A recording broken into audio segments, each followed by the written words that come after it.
여러분 반갑습니다.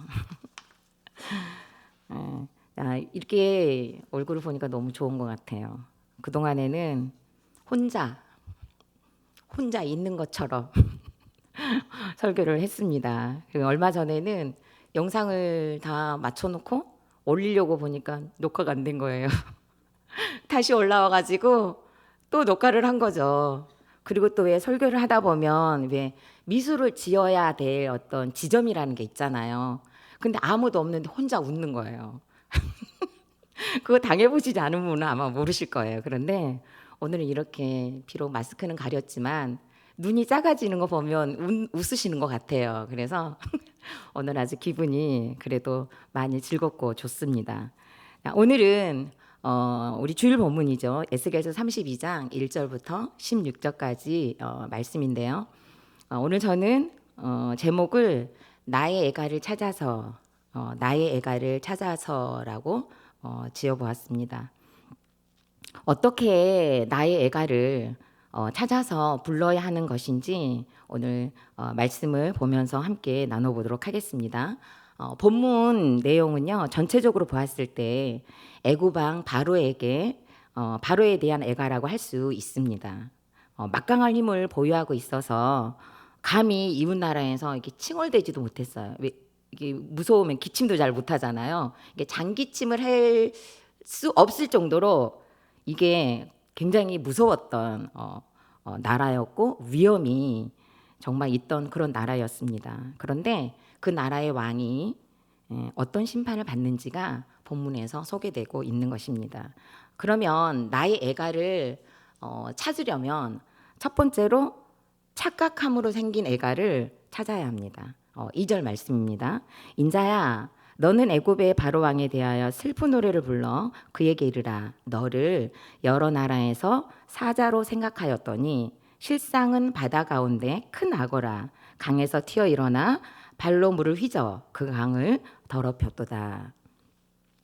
2절 말씀에서 애굽을 향해 무엇이라고 표현을 하고 있냐면요. 여러 나라에 너를 여러 나라에서 사자로 생각했다 했습니다. 여러 나라 사람들이 애굽을 봤을 때 어우 사자야라고 생각을 했다는 거죠. 그리고 또 사자처럼 굴었어요, 애굽이.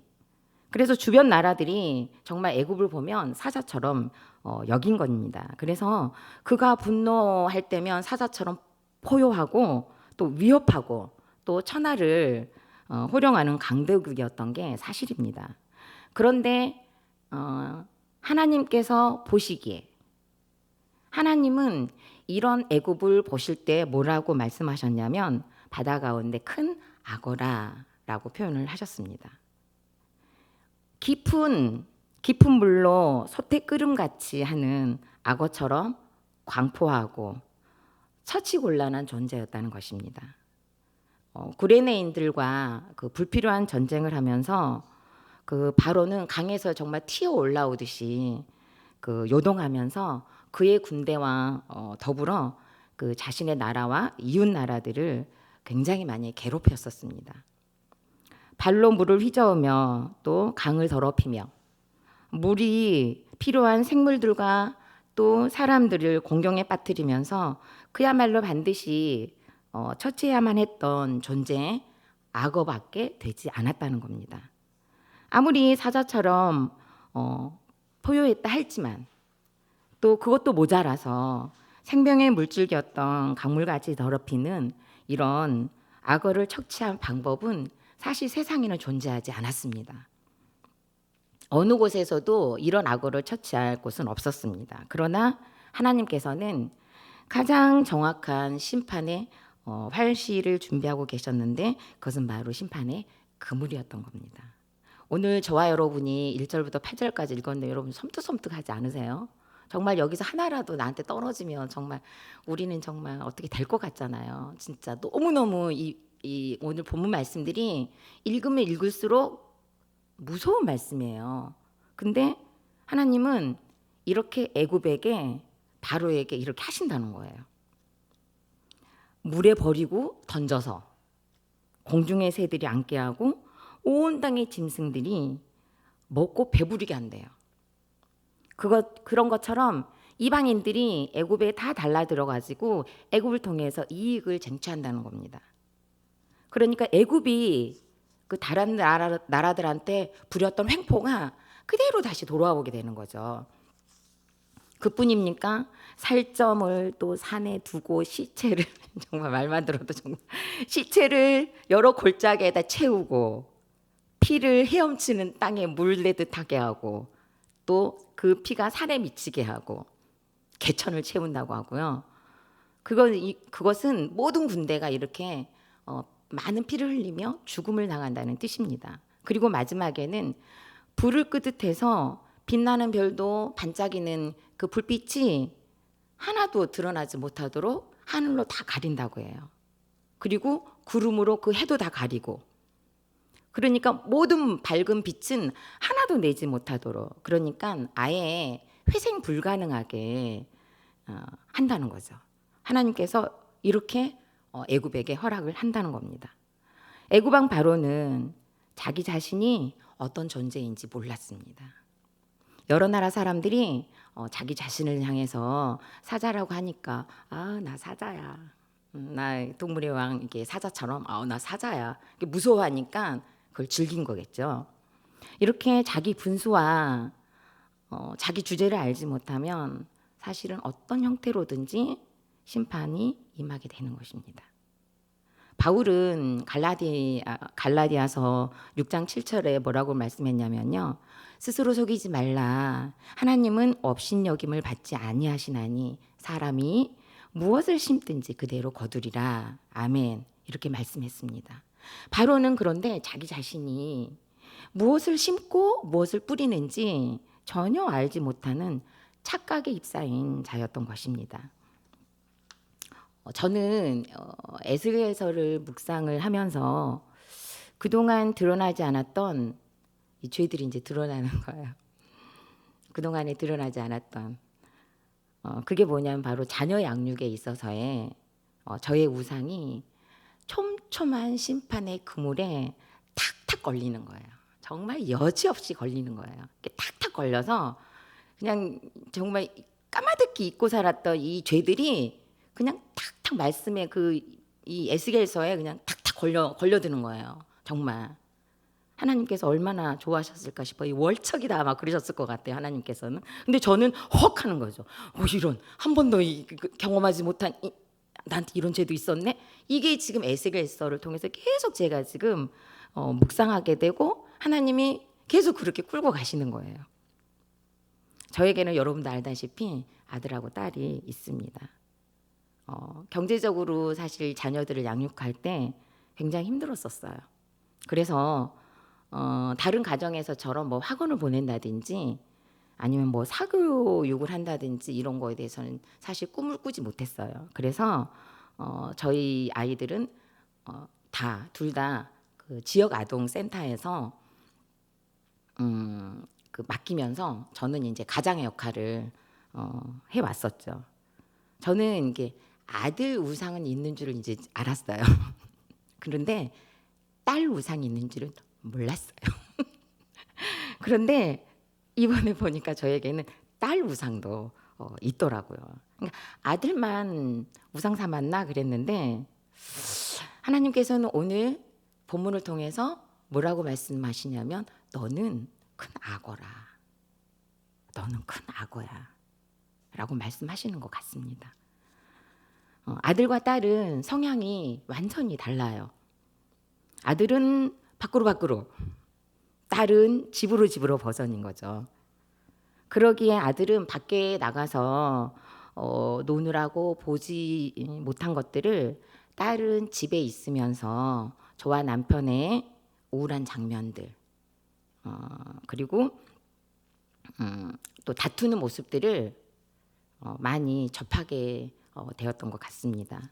그러니까 저의 슬픈 눈빛, 그러니까 우울한 표정, 그리고 기쁨이 없는 언어와 말투, 그리고 감춰지지 않았던 그 비언어적인 그런 표현들이 아무리 감춘다고 해도 드러날 수밖에 없는 그런 노출된 환경에 딸이 계속 같이 있었던 거죠.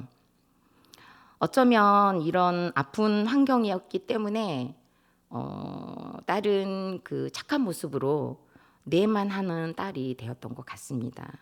사실 어릴 때는 뭐 아니오라는 말도 많이 하고 오빠보다도 더 많이 대들었었어요. 막 소리도 지르고 막 집 나간다고 하고 막 문 열고 막 나가기도 하고 그랬었어요.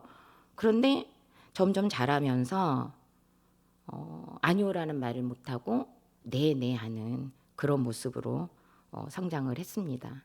그래서 지금 요즘에는 딸이 아니요, 뭐 안 돼요라고 막 이렇게 좀 이런 그 말이나 대답을 하면 정말 방금 냉장고에서 꺼낸 탄산수를 이렇게 마시는 것처럼 진짜 폭풍 칭찬을 해요. 잘한다고, 고맙다고. 지금 그런 광경이 요즘 벌어지고 있죠. 그러니까 이런 어린 딸에게 특별히 사실 앉혀놓고 공부를 가르친 적이 없어요. 왜냐하면 책을 너무 좋아했기 때문에 그냥 스스로 글을 깨우쳤었고 또 그림 그리기를 좋아해서 혼자 있는 그 시간을 많이 좋아했었어요. 그래서 계속 학교 상담을 가도 저는 친구들과의 유대 관계를 원했지만 딸은 사실 그런 데는 관심이 없었습니다. 그리고 학교 성적도 그다지 나쁘지 않았기 때문에 또 그림 그리기를 좋아하니까 이제 특성화고에 입학을 하면 사실 제 생각에는 특성화고에 가는 아이들은 공부에 그다지 관심이 많지 않은 아이들이 가겠구나라는 생각을 제가 한 거예요. 그러니까 일명 무시한 거죠. 근데 내 딸 성적 정도 되면 걱정하지 않아도 되겠다는 계산을 제가 스스로 했었습니다. 하지만 코로나가 터지고 온라인 수업을 하면서 딸은 이렇게 침전해 있던 우울감이 드러나는 그런 계기가 됐었습니다. 그리고 딸의 그 극심한 우울감은 아빠가 그러니까 남편이 뇌출혈로 살 가망이 없다는 소식을 듣고 수술실로 아빠가 들어가는 모습을 마지막이 될지도 모른다는 의사 선생님의 말씀을 들었는데도 딸이 하나도 안 놀라는 거예요. 아들은 막 울고불고 난리가 났어요. 얼굴이 막 정말 진짜 막 울그락불그락해서 난리가 났는데 딸은 눈물 한 방울 안 흘리는 거예요. 슬픈 기색도 안 보이는 거예요. 이제 그 우울증의 그 양상이 이제 이렇게 표현이 된 거죠. 울지 못하는 딸의 모습을 보고 그때서야 심각성을 알은 거예요. 남편이 중환자실에 있고 회복실에 있으면서 병간호를 하는 그 시간에 딸은 사실 혼자서 이 우울증과 싸우는 중이었던 거죠. 결국 딸은 상담을 원했고 상담으로도 해결이 되지 않으니까 약물 치료를 하고 싶다고 스스로 원했습니다. 저희 교회에서는 사실 주일마다 우리들 교회 간증을 계속 틀어주잖아요. 그리고 감사하게도 어찌되었든 딸이 계속 뭐 엎어졌든 뭐 졸든 간에 그래도 예배를 드리는 그런 환경에 계속 묶여 있어서였는지는 몰라도 병원에 가는 것에 대해서 거부 반응이 없었고 또 약을 먹는 것에 대해서도 사실 거부 반응이 없었습니다. 그것은 저는 어쩌면 매 주일마다 틀어주는 우리들 교회 간증의 영향을 저는 많이 보았다라는 생각을 저는 개인적으로 하고 있습니다. 그리고 학교에서든 센터에서든 내가 정신과를 다니고 내가 우울증 약을 먹는 것에 대해서 다 오픈을 한 거예요. 그러니까 센터에서 선생님도 놀래고 학교 담임 선생님도 막 너무 놀래시는 거예요. 어떻게 그걸 다 오픈할 수 있는지. 근데 그 영향이 저는 매일 그 간증을 우리들 교회 간증을 들었던 영향이 저는 크다고 봅니다. 정신과 진료를 받기 시작하면서 하나님은 저에게 악어처럼 조심스럽게 먹잇감을 찾는 특성이었던 숨은 욕심을 깨닫게 하셨습니다.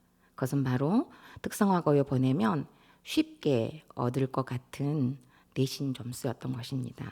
저는 딸에게 정신과 진료를 받으면서 소파에 앉아서 엄마가 너를 특성화고에 보낸 진짜 숨은 속마음이 있다면서 고백을 했었습니다.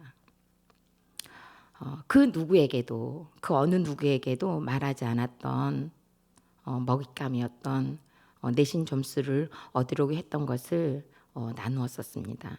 딸은 전혀 눈치를 채지 못했다고 한 것을 보면 저는 진짜로 큰 뭐예요? 악어인 거죠. 딸이 눈치를 전혀 채지 못한 걸 보면 저는 진짜 큰 악어가 맞는 것 같습니다. 먹잇감을 찾는 악어의 특징은 바로 눈치채지 못하도록 느리게 하지만 잡으면 놓지 않는 모습인데, 바로 제가 이렇게 바라던 내신 점수를 내신 점수의 먹잇감을 아무도 모르게, 그 점수를 받아야 하는 딸도 모르게 해서 특성화고에 입학시킨 큰 악어 엄마라고 말씀을 하시는 것 같습니다. 하지만 감사하게도 내신 점수의 먹잇감을 놓을 수밖에 없는 사건이었는데, 그게 바로 우울증인 거죠. 애가 흐느적거리고 뭘 할 수가 없으니 학교 가는 것만으로도 감사가 되는 거예요. 시험 범위가 어딘지도 몰라요. 오늘 시험 보는 날인지도 몰라요. 그러니 무슨 내신 점수를 바라겠어요, 정말. 저절로 나시는 거예요, 저절로 정말. 또 수업을 하다 말고 죽고 싶은 생각에 병원을 스스로 찾아가고, 톡에다가 뭐라고 썼냐면요, 건물 옥상에서 떨어지기. 그리고 어느 날은 이렇게 허벅지가 아프대요. 왜 아프니 그랬더니 건물 옥상에서 떨어지려고 발버둥을 쳤다는 거예요. 그래서 안 쓰던 근육을 써가지고 떨어지려고 하다가 안 쓰는 근육을 써서 허벅지가 아픈 거죠. 그리고 또 그 전에는 죽을 용기도 없는 그 자신에 대해서 비아냥거리는 언어로 자신의 상태를 계속 드러냈었습니다. 그뿐만이겠어요. 카타칼로 팔을 긋고, 그리고 그 칼을 들고 밖으로 나가서 휘젓고, 수시로 전화해서 죽고 싶다, 공허하다면서 펑펑 울고, 그리고 또 제 얼굴을 쳐다보고 이게 귀로 듣는 그 죽고 싶다는 말하고 직접 얼굴을 보고 죽고 싶다는 말을 들었을 때는 그 체감이 너무너무 다르더라고요. 정말 이렇게 제 얼굴을 보고 죽고 싶다고 딱 얘기를 하니까 정말 제가 그때 이렇게 무릎이 팍 꺾이는 느낌 있잖아요. 무릎이 팍 꺾이면서 제가 확 무너지는 저를 발견을 했습니다. 속으로 저도 무슨 얘기를 했냐면, 나도 죽고 싶다. 정말 이 말이 만큼 나오는데 딸 앞에서는 할 수가 없어서 이렇게 꿀꺽 삼키는 시간도 있었습니다. 이런 딸이 버티고 있었는데, 정말 지난주는요, 어떻게 한 주를 보냈나 정말 이렇게 정말로 모르겠어요. 월요일은 힘들다고 집에 왔고, 화요일은 병원 가는 날이어서 병원에서 만났는데 애가 막 정말 완전히 늘어져 있는 거예요. 애가 중간에 병원을 왔는데 애가 늘어져서 막 발도 저만큼 막 원래 딸이 예의 없고 이런 걸 본인 자신 스스로가 그걸 이렇게 싫어해요. 근데 그게 안 되는 거예요. 그러니까 발이 막 다 늘어져 있어요, 그냥. 그리고 막 어떻게 자신의 몸을 추스릴 수가 없는 거죠. 그러다 결국에는 또 펑펑 울고, 진료를 마치고 돌아오면서 나도 힘들다면서 저도 그냥 펑펑 울었어요. 그냥 둘이 같이. 그리고 또 그랬는데 수요일 날, 지난주 수요일이죠. 예배 드리고 있는데 전화가 왔습니다. 말이 잘 안 들리는 거예요. 말이 잘 안 들린다는 건 언어가 또박또박하지 않다는 거예요. 딸이 말하기를 지금 엄마 너무 떨린다는 거예요. 머리부터 발끝까지 다 떨린대요. 얼굴도 떨리고 입도 떨려서 지금 말하기가 힘들대요. 눈도 떨려서 눈동자가 돌아간대요. 그래서 말하기가 어렵다는 거예요. 그래서 예배드리고 있던 남편을 빨리 아이를 데려오라고 보내고 정말 어떻게 예배를 드렸는지 모르겠어요 그날. 그래서 집에 돌아가서 아이를 기다렸습니다. 집에 올라가지 않고 아이가 차에서 내리는데 아이가 걷지를 못해요. 너무 떨어서. 그래서 데리고 올라가서 마사지를 하면서 이 상태에서 좀 더 심각해지면 응급실을 가야 한다. 그런 얘기도 서로 나누고 마사지를 하면서 제가 할 수 있는 이야기는 다른 이야기가 아니었어요. 네 몸의 주인은 하나님이야. 네 생명의 주인도 하나님이야. 정말 그 말을 할 수밖에 없더라고요. 자기 몸을 자기 스스로 제어할 수 없는 그런 상황이 되니까 아이가 이런 말을 듣는 거예요. 그리고 아이 앞에 그 말을 했습니다. 네가 죽는다고 얘기를 할 때마다 엄마가 12살 때 가난도 싫고 외할머니 학대가 싫어서 가출도 실패하고 나니까 죽어야 되겠다고 생각했던 그 시간으로 하나님이 엄마를 부르셔서 회개를 받아내신다. 네가 죽고 싶다고 할 때마다 엄마는 12살로 돌아가 그 시간을 회개한다. 어쩌면 너도 지금 이 순간을 회개해야 될 거야. 그 얘기를 했더니 아이가 고개를 이렇게 끄덕이더라고요.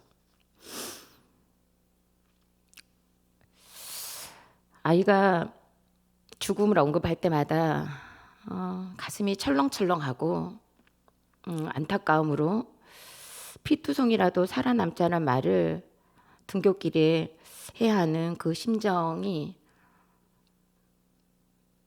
바로 하나님의 마음이었음을 깨닫게 하셨어요. 그 전에는 제가 자살하려고 했던 그 순간이 힘든 순간이라고 나눔을 했지 회개해야 될 순간이라고 나눔을 하지 못했었어요. 그런데 딸이 죽음을 이야기하고 죽으려고 하고 그럴 때마다 그때 12살 때 죽으려고 했던 그 시간을 회개하게 하시고 하나님이 지금 내 마음처럼 이렇게 아프셨겠구나. 그게 너무너무 인정이 되어서 하나님 앞에 정말 회개를 하게 되었습니다. 하나님께서 허락하신 생명을 소구중에 여기지 않았던 죄가 얼마나 큰지 얼마나 회개했는지 모릅니다. 저는 딸에게 너로 인해 엄마가 어린 시절 자살하려고 했던 시간을 회개했다면서 너도 이것을 이제는 회개하게 될 것이라는 얘기를 했습니다. 다음 날 목요일에는 남편이 4개월 만에 있는 진료가 있어서 같이 병원을 갔습니다. 그런데 점심쯤에 다시 연락이 왔어요. 어제처럼 그 증상이 다시 나타난다고. 정말 사모님께 전화를 드리고 막 건강원 송도님께 전화를 드리고 정말 어떻게 해야 될지 모르겠는 거예요. 아이와 떨어져 있으니까 도움을 줄 수가 없고 또 전화를 하니까 또 아이는 전화를 안 받아요. 학원에 전화했더니 애가 병원을 갔대요. 또 병원에 전화했더니 아이는 안 왔대요. 근데 이제 나중에 전화가 이제 되고 그랬는데 스스로 그냥 병원을 간 거예요. 이게 걸을 수 없었기 때문에 제가 사실 전화를 이리저리 돌린 거거든요. 걷기가 너무 힘이 드니까 병원만까지만 데려다 줘도 이제 기다리는 건 할 수 있으니까. 근데 딸이 그냥 스스로 병원을 갔습니다. 병원에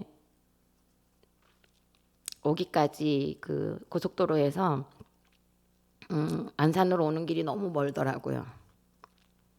근데 그때 다른 것이 생각이 나는 게 아니라 시편 121편 말씀이 생각이 났어요. 내가 산을 향하여 눈을 들리라. 나의 도움이 어디서 올고 나의 도움은 천지를 지으신 여호와에게서로다. 저는 딸에게 우리의 도움은 하나님께로부터니까 살려달라고 기도하자 라는 문자를 보냈습니다. 그리고 또 무슨 말을 어떤 말을 문자를 보낼까. 그리고 계속 정말 하나님 다른 기도 말이 나오지 않더라고요. 살려주세요라는 기도밖에 안 나오고 하나님 손에 제 딸을 맡깁니다. 제가 아무것도 할 수 없으니까 그 기도밖에 안 나오더라고요. 그리고 딸에게 지금 내가 무슨 말을 할까? 걱정하지 말라는 말을 할까? 아니면 잘 될 거야 라는 말을 할까? 아니면 괜찮을 거야 라는 말을 할까? 근데 이런 말이 아무 의미가 없는 거예요, 딸에게는. 그래서 정말 해야 될 말이 뭘까라고 정말 묵상했을 때 딱 한마디가 떠오르는 거예요. 그래서 문자를 보냈습니다. 뭐라고 보냈을까요? 회개해라. 죽고 싶었던 시간들을. 잠시 뒤에 네라고 대답이 왔습니다. 이날 큐티 본문은 그 우상들을 없애며 신상들을 부수며 애굽 땅에서 왕이 다시 나지 못하게 하고 그 땅에 두려움이 있게 하리라. 정말 두려움이 정말 충만한 하루였어요. 사망의 음침한 골짜기를 지나가는 것 같은 두려움과 싸우며 도착해서 함께 진료를 보는데 의사 선생님이 왜 그런지 모르시겠다는 거예요. 딸과 함께 병원에서 나오면서 제가 그랬습니다. 의사 선생님이 모르시면 하나님이 아시는 거야. 우리 더 큐티하고 나눔하자. 더 큐티하고 나눔하자. 정말 오히려 의사가 모르겠다고 하니까 더 분명해지는 거예요. 손이 떨려서 더 이상 그림을 그릴 수 없는 환경에까지 이르게 되니 딸이 너무 놀라고 당황했다고 얘기를 했습니다. 이날 큐티 하반절에 보면 뭐라고 나와 있는지 아세요? 내가 바로의 팔을 꺾으리니 그가 바벨론 왕의 앞에서 고통하기를 죽게 상한 자의 고통하듯 하리라. 바벨론 왕의 팔을 들어주고 바로의 팔은 내려뜨릴 것이라. 정말 그대로 말씀이 이루어진 날이었습니다. 이런 사건이 오고 자기 몸을 자기 마음대로 가눌 수 없는 환경이 오게 되니 죽음을 생각했던 시간을 회개하라는 말이 들리고 여호와인 줄 알게 되는 시간이 되었습니다. 딸은 이날 저의 문자를 받고 죽음을 생각했던 시간을 회개했다고 합니다. 그리고 학원으로 다시 데려다 달라고 하며 시험을 보지 않고 모자기라도 할 거라고 걸어가는데 정말 갈지자를 그리고 학원으로 올라가는 거예요. 수업이 끝나기까지 전화만 쳐다보고 있는 거죠. 언제 출발해야 될지 출동해야 될지 모르는 상황이기 때문에. 근데 10시가 다 되기까지 문자가 오지 않았습니다. 그것은 버티고 있다는 것이죠. 그 자체가 너무 감사했어요. 그래서 감사원금을 드리려고 은행을 이렇게 핸드폰으로 들어갔는데 딸한테 문자가 딱 온 거예요. 엄마 시험 쳤어요. 완성해서 냈어요. 수없는 모의 시험에서 긴장하고 스트레스를 너무 많이 받아서 약을 먹어가면서 지금까지 왔는데 오히려 몸이 불편한 상황이어서 그 어느 때보다도 시험을 볼 수 없는 상황이었는데 시험까지 마치고 완성했다는 것은 딸의 힘이 아니라는 것이 깨달아졌습니다. 집으로 들어서는 딸은 완전히 온전해진 상태로 들어왔습니다. 딸은 시험을 치는 4시간 동안 기도하면서 그 증상들과 전쟁을 치른 것에 대해 격한 언어로 표현을 했습니다. 그 증상들과 싸울 수 있는 힘을 주셨고 감사하게도 온전해진 모습으로 저희 부부에게로 하나님께서 돌려보내 주셨습니다. 그제도 의사 선생님께서는 그게 너무 궁금하셨나 봐요. 또 자세하게 물으시는 거예요. 그러면서 또 하시는 말씀, 왜 그랬는지 모르겠다고 하시는 겁니다. 그리고 토요일에는 새벽부터 실기 시험을 치르기 위해 움직였고 이날 딸은 오히려 긴장하지 않고 시험장으로 들어가서 시간이 남기까지 해서 더 밀도를 높이는 작업까지 하도록 여유를 허락받았고 자신의 실력을 후회 없이 펼치는 시간을 주셨습니다. 오늘 또 현관을 나서는 딸에게 하는 말이 다른 말이 아닙니다. 힘 빼라. 힘 빼라. 자신의 힘을 빼고 하나님께 주신 힘으로 하기를 바라는 마음뿐입니다.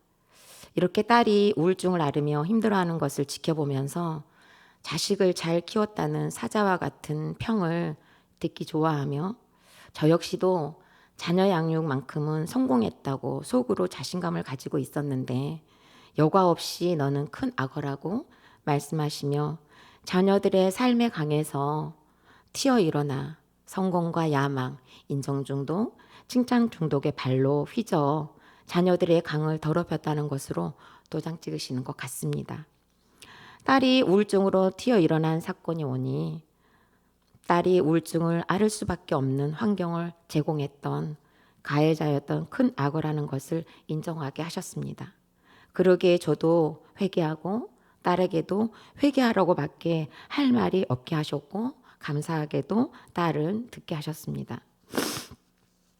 자녀 양육을 잘했다고 착각했던 저와 여러 사람들이 아이들을 잘 키우셨다는 사자로 생각한 제 삶의 결론을 하나님께서는 실상은 그 강을 더럽힌 큰 악어라고 말씀하십니다. 저에게 지난 시간 착각으로 더 큰 화를 입을 수밖에 없었던 큰 악어의 삶에서 그나마 말씀의 그물로 죄를 건져주셔서 더 이상 더럽히지 않도록 시간을 주신 하나님께 감사와 영광을 돌립니다. 너무도 아프게 배운 이 착각의 애가, 정말 이 착각의 애가를 앞으로 반짝반짝 닦으며 노래하기를 원합니다. 질문해 보겠습니다. 나 같은 부모가 어딨어? 나 같은 배우자가 어딨어? 나 같은 자식이 어딨어? 나 같은 상사가 어딨어? 아이, 나 같은 종업원이 어딨어? 라고 착각한 적은 없습니까? 잘한다. 네가 없으면 안 돼. 라고 하면 정말 잘한다고 착각하고 있는 것은 무엇입니까? 그 마음 자체가 내가 속한 공동체 강을 더럽히고 휘젓고 있는 것이라는 것이 인정되십니까? 두 번째로는 널리 퍼지는 애가를 찾는 것입니다. 9절에서 10절 말씀입니다. 내가 내 패망의 소문이 여러 나라 곧 내가 알지 못하는 나라들에 이르게 할 때 많은 백성의 마음을 번뇌하게 할 것이며 내가 그 많은 백성을 너로 말미암아 놀라게 할 것이며 내가 내 칼이 그들의 왕 앞에서 춤추게 할 때 그 왕이 너로 말미암아 심히 두려워할 것이며 내가 엎드러지는 날에 그들이 각각 자기 생명을 위하여 무시로 떨리로다. 아멘. 바벨론이라는 칼을 이용하셔서 하나님은 애굽의 교만을 완전하게 폐하셨습니다. 애굽의 패망의 소식은 이름을 알지 못하는 나라들까지 알려졌습니다. 그렇게 부강하고 막강한 힘을 보유한 애굽의 패망의 소식은 칼이 춤을 추는 것처럼 하였기 때문에 주변 국가들이 모두 두려워하고 무시로 떨게 될 정도로 소문이 나서 널리 퍼지게 되었다는 것입니다. 지난주에 유튜브 설교를 통해 너무도 큰 사랑과 용기를 준 지체를 하나님께서는 허락을 하셨습니다. 이 자리를 빌어 너무도 귀한 물질을 흘려보내신 그 마음에 감사하다는 인사를 드립니다. 사실 매주 화요일마다 그리고 주위에 2주에 한 번씩 수요 설교를 하면서 다른 예화를 든 것이 아니라 저는 계속 저에 대한 얘기만 하잖아요. 계속 제 얘기만 하니까 사실 굉장히 망설이던 중이었습니다. 그리고 여러분께 너무 죄송했어요. 맨날 제 얘기만 하니까. 남편에 이어서 친정엄마, 또 그리고 또 남편, 이제는 이제 딸까지. 끊이지 않는 고난의 연속극이 종결이 되지 않으니, 그렇다고 또 말씀을 묵상하면 제 삶을 묵상하는데 엉뚱하게 다른 걸 또 얘기할 수도 없고, 이제 미안한 마음을 사실 쟁반처럼 이렇게 들고 있었어요. 이렇게 그러면서 설교를 준비를 했었는데, 이름도 모르고 얼굴도 모르는 그 한 사람의 마음을 허락하셔서 제가 부르고 불러야 할 애가를 더 이상 망설이지 말고 지금에 있는 저의 고난을 여전한 방식으로 널리 널리 퍼질 수 있도록 불러야 한다는 것을 다시 한번 깨닫게 하시고 인정하게 하시는 것 같습니다. 제가 망하는 것 같은 심판의 소문이 널리 널리 퍼져서 그 소문으로 끝나는 게 아니라 그 소문의 열매에는 반드시 예수 그리스도가 증거되기를 소망합니다. 망하는 것 같은 심판의 날들이지만 여러분도 아시다시피 보시다시피 제가 샵을 다니지 않거든요. 샵을 다니지도 않고 마사지를 받지도 않습니다. 그런데 여느 그 50대 중반의 안악들과 견줘도 뒤지지 않는 탱탱한 피부와 콧물까지 나오면서 이러면 안 되는데요. 탱탱한 피부, 광채나는 얼굴이 그 증거가 된다고 생각합니다. 이러니까 좀 민망하네요. 제 얼굴을 보시면 고난의 연속극이 지금도 활활 타오르고 있는 중인지 감히 사실 짐작하기 어렵지 않을까라는 생각을 합니다. 무슨 뜻일까요? 지금 저는 결국에는 살만 나는 시간을 보내고 있다는 겁니다. 순간순간 심장이 쫄깃해지는 시간도 있어요. 하지만 그것은 찰나예요. 그것은 찰나예요. 회개와 더불어 촘촘한 말씀의 구물에 죄들이 다 걸려지니까 정말 감사가 오히려 더 풍성한 날들의 연속이 되고 있습니다. 아픈 딸의 걸어가는 모습을 보더니 남편의 입에서 뭐라고 나온지 아세요?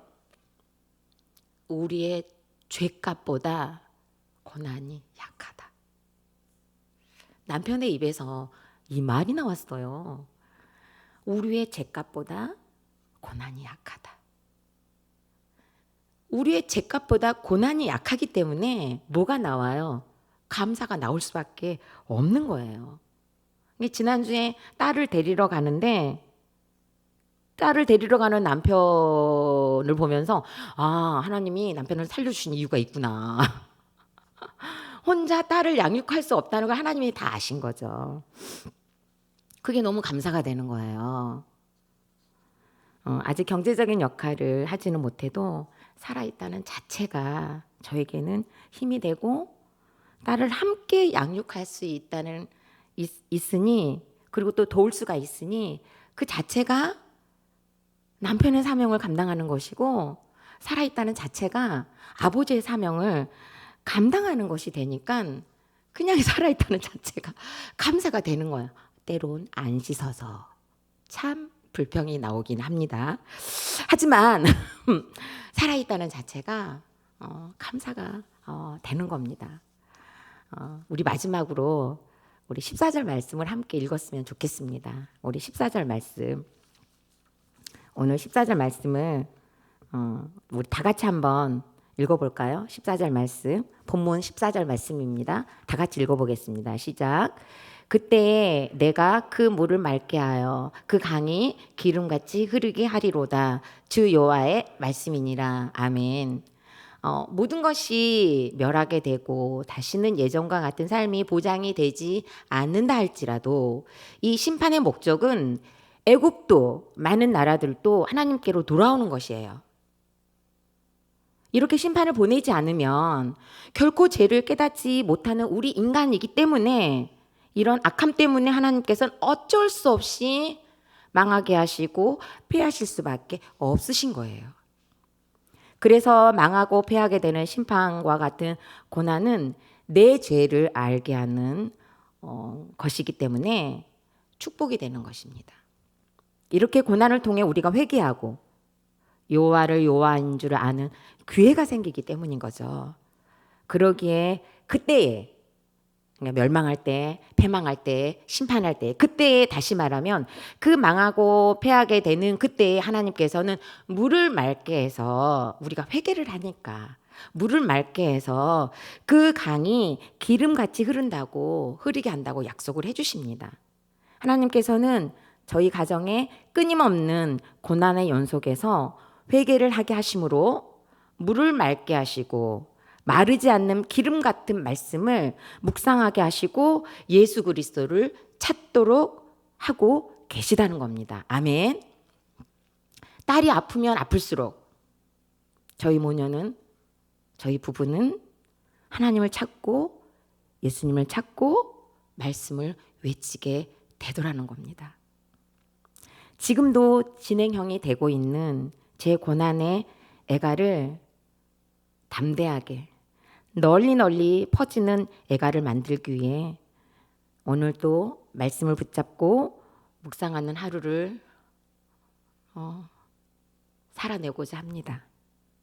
사랑하는 성도 여러분, 저와 여러분이 함께 그렇게 나의 애가를 찾아서 널리 퍼지도록 나팔을 부는 사명을 감당하기를 소망합니다. 이 시간에 기도하는 시간을 갖도록 하겠습니다. 착각하면서 나의 애가를 놓치는 건 무엇이 있는지 여러분들이 한번 묵상해 보시기 바랍니다. 그리고 널리 퍼뜨려야 할, 정말로 내가 불러야 할 나의 애가는 무엇인가? 정말로 아직도 내가 창피해서 부르지 못하는 애가는 또 무엇인가? 피하고 있는 나의 애가는 무엇인가? 이 시간에 우리가 말씀을 생각하면서 나의 애가를 발견하고 나의 애가를 부끄럽지 않게 여기면서 반짝반짝 닦아서 노래할 때 반드시 그 고난은 축복이 될 줄 믿습니다. 그리고 우리의 거룩의 지경이 넓혀지고 예수 그리스도의 장성한 믿음의 분량까지 성장하고 자랄 줄 믿습니다. 이 시간에 하나님 착각했던 것을 회개하고 우리의 고난을 우리의 애가를 잘 찾아서 부를 수 있는 자가 되게 해달라고 이 시간 간절히 기도하는 시간 갖겠습니다. 다 같이 기도드리겠습니다. 살아계신 하나님 아버지 은혜를 감사합니다. 오늘 또 말씀을 통하여 우리가 착각하고 있는 애가가 무엇이 있는지 아버지 하나님 발견할 수 있도록 하나님의 은혜를 주시니 주님 감사합니다. 아버지 하나님, 애굽은 사자였음에도 불구하고 사자라고 여기면서 다른 나라 사람들이 사자라고 여기니 정말 사자인 것처럼 포효하면서 교만한 모습으로 하나님 아버지 살았습니다. 하지만 하나님께서는 사자로 보시지도 않고 큰 악어라고 말씀하시며 강을 더럽혔고 티에 올라와서 강을 더럽혔다고 이야기를 하고 있습니다. 아버지 하나님, 저희들이 혹시라도 하나님 아버지 저희들이 가정에서, 직장에서, 우리의 삶의 터전에서 티에 올라오며 우리가 더럽혔던 것은 무엇입니까? 하나님, 나로 인하여, 나의 분노로 인하여, 나의 상처로 인하여, 아버지 하나님, 내가 내 죄를 알지 못함으로 인하여, 회개하지 못함으로 인하여 내 가정이 더럽혀지고 내 가정의 상처로 디본박이 되고 내 배우자가 아프고 또 내 자녀들이 음부의 권세에서 아직도 힘들어하고 있는 것은 무엇입니까? 하나님 아버지, 저희들이 착각하는 자리에서 내 분수를 알고 내 주제를 아는 하나님 아버지 우리 자리가 될 수 있도록 주님 인도하여 주시옵시고, 우리가 날마다 말씀을 통하여 우리의 죄를 보게 하여 주시옵시고, 그리하여 아버지 하나님 나에게 불러야 할 애가가 무엇인지 깨닫고 널리 우리의 애가를 부끄러워하지 않고 부를 수 있는 저희들이 될 수 있도록 우리 주님 은혜를 더하여 주시옵소서. 아직도 내 고난의 약재료를 드러내는 것이 부끄러워하는 모습이 있다면 주님 힘을 주시옵소서. 주님 도와주시옵소서. 나의 믿음 없음을 도와주시옵시고 나의 믿음 약함을 도와주셔서 우리가 우리의 애가를 마음껏 부를 수 있는 자들이 되게 하여 주셔서 어딜 가서 무엇을 하든지 우리의 애가를 또 우리의 중독과 우리의 재패를 드러낼 수 있는 아버지 하나님 안산중앙교회 교인들이 다 될 수 있도록 우리 주님 은혜를 더하여 주시옵소서. 그리하여 아버지 하나님 내 고난을 통해 그 한 사람이 살아나는 도구가 될 수 있도록 주님 도와주셔서 우리가 그 사명을 잘 감당함으로 하나님 아버지 우리가 아버지 인생의 목적이 고르게 된다는 사실을 기억하며 그 걸음을 한 걸음 한 걸음 걸어갈 수 있는 자들이 될 수 있도록 우리 주님 은혜를 더하여 주시옵소서.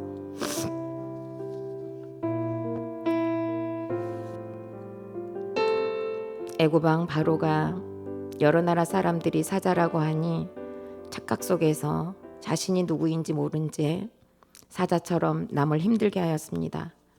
그런 바로에게 하나님께서는 큰 악을 하고 하시며 강을 더럽혔다 하시며 그물로 끌어올리시고 철저히 생명을 거두고 회생할 수 없도록 작은 빛 하나도 드러나지 못하도록 심판하셨습니다.